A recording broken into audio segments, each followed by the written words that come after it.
بسم الله الرحمن الرحيم. السلام عليكم ورحمة الله وبركاته. ازيكم يا حبايبي؟ عاملين ايه؟ يا رب دايما تكونوا بخير وفي اتم صحة وفي اسعد حال ان شاء الله. هنسمي ونصلي على رسول الله صلى الله عليه وسلم. اللهم صل وسلم وبارك عليك يا حبيبي يا رسول الله. النهارده هنعمل يا جماعة وجبة للغسيل مفيش بعد كده، بس دي للغسيل الابيض. وان كان عندك فوط وبتحب ان هي تغسليها وتغليها، ملايات نفس الكلام. انا عن نفسي بحب حاجات الفرش كلها اعملها بميه سخنه وبنفس الطريقه بتاعت الغسله دي، بتخلي الغسيل زي القشطه. عنده في بقع، في مش نضيف، ده بس بصراحه وجبه من الاخر. بس دي زي ما بقول لكم تحرصوا منها ان هي للابيض وبس. هنشوف الطريقه باذن الله.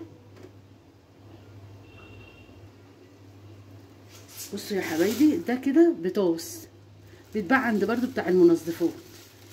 قولي له انا عايزه بطاس، هيديهولك زي ده كده اهو. هنحط الكميه بتاعتنا. بصوا دي كده قيمه مثلا نص كوبايه، هنحط كمان نص كوبايه اهو.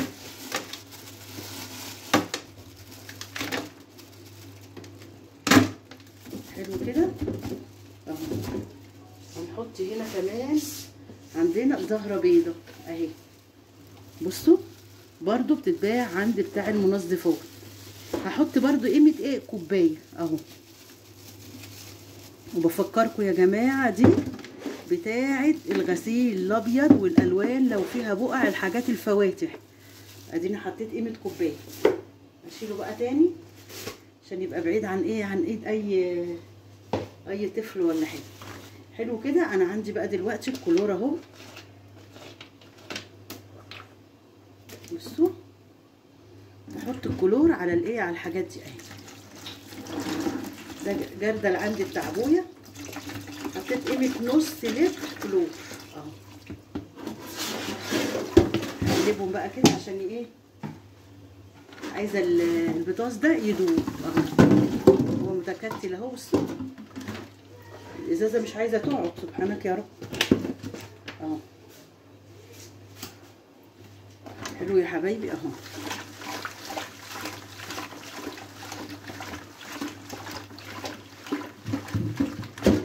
لو عندي حاجه اقلب بيها ممكن ماشي.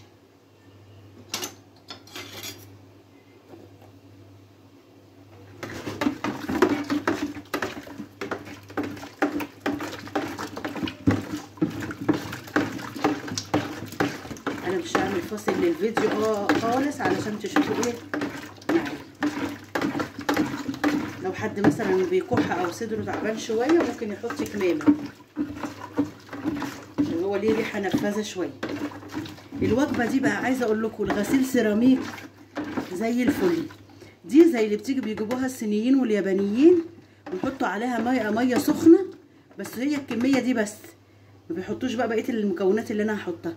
حطوا عليها ميه سخنه ويغسلوا بيها السيراميك، الحاجات اللي عندك غامقه، كل الحاجات دي، بانيو، حمام، بتغسلي ارضيه، اي حاجه اهي.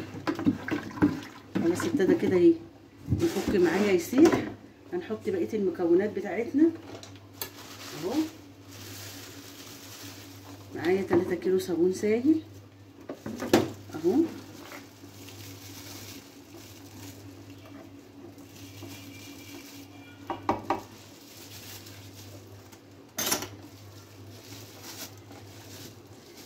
دي الغسيل الابيض. لو انت حابه تحطيها في غساله اوتوماتيك خليكم معايا كده واصحوا للكلام.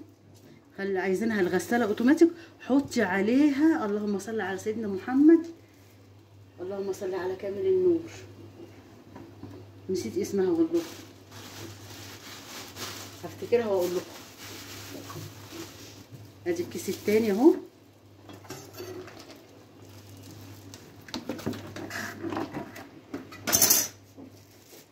دي تحطيها في الفوق اوتوماتيك تغسلي بيها عادي للغسيل الابيض.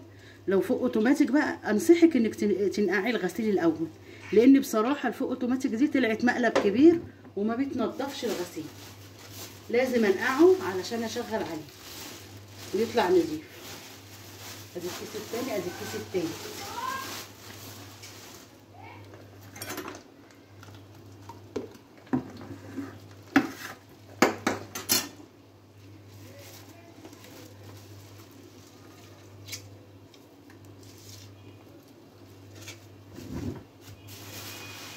حطينا 3 لتر، نقلبهم بقى.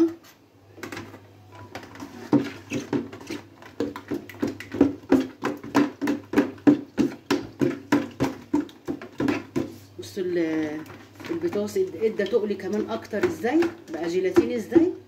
انا حاطه الصابون ما كانش تقيل، خفيف. بصوا تقيل ازاي، بقى زي البرسيل الجيل اهو.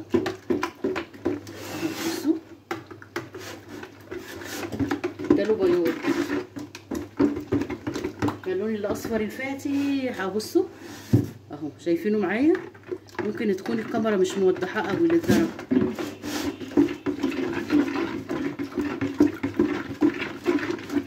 عايزه بقى اديله ماده عطريه للغسيل اهو. هنروح حاطين قيمه نص لتر دوني اهو، انا لسه مفضياه اهو.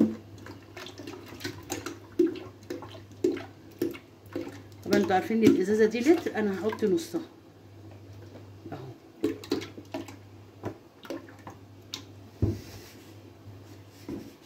ونقلب برضه.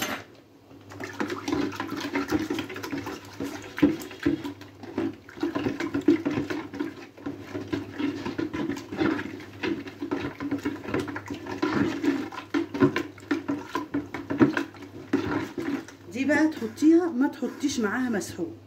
عايزه تحطي مسحوق وتزودي من قوتها ماشي، مش عايزه تحطي مسحوق برضو هتديكي نفس الغرض. هتلاقي الغسيل طالع قشطه، تغسلي كده وتدعي لي وتقولي الله يبارك لك يا ام يوسف على الوصفه الحلوه اللي انت قلتها لي. بس نصيحه، تاخدي منها بحاجه بلاستيك، ولما تحطيها برضو في حاجه بلاستيك، علشان البطاس اللي فيها. البطاس اللي ما كانش حاجه بلاستيك ممكن يخرمها ياكلها، هو شديد جدا. طبعا هي صودا كاويه، ماده جامده يعني. انا جايبه كلور تاني اهو، هفضيه برضو، بس ده انا جايبه بقى للحاجات دي برضو.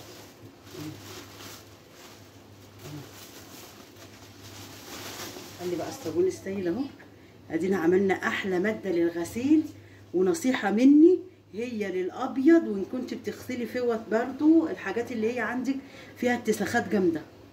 انا دلوقتي هشغل على كوفرتتين دول بقى مش عاجبني بصراحه، وهم بامبا في لبني، لا بامبا في ابيض. ان شاء الله هحط لهم ملو المكيال في الغساله، واشغل عليهم ميه سخنه، وهوريهم لكم بعد كده. تعملوه يا رب وتتهنوا بيه، وغسيل الشر وملبوس العافيه ان شاء الله. وافتكروني بدعوه حلوه لاختكم ام يوسف، وربنا دايما يجازيكم خير، واحلى لايك من ايديكم، واللي عجبه فيديو يشيره. ربنا دايما يجازيكم كل خير، والسلام عليكم ورحمه الله وبركاته.